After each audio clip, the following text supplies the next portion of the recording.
So guys, nandito tayo sa Dome Glamping, tawag dito. So pagkikita ko sa inyo paano. Highly recommended. Come on.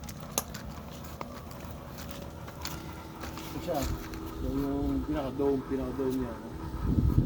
Tapos may parking lang, malapit yung parking ng sakyanan. So hindi kayo mahirapan sa pag-ano ng mga gamit tsaka tapos may sarili sila kitchen.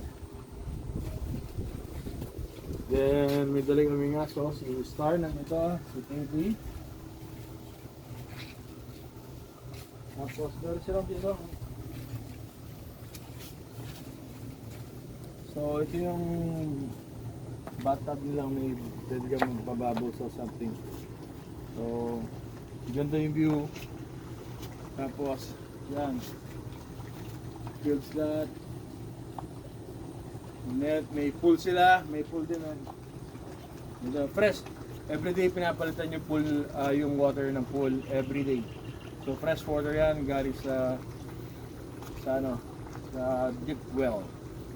So pagkikita ko sa inyo yung front ng dome.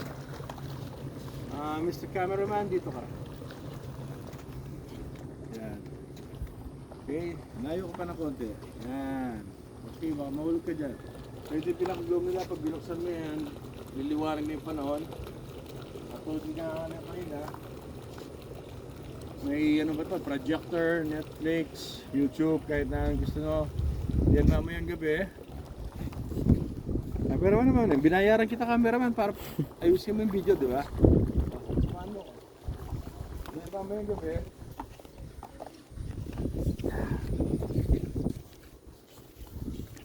May bonfire. At buti na lang nag-isama yung panahon. Swerte pa rin yung asawa ko. Last minute, umaraw. Yan. Tapos, yan. Free na to, yung bonfire mamayang gabi. Free na rin yung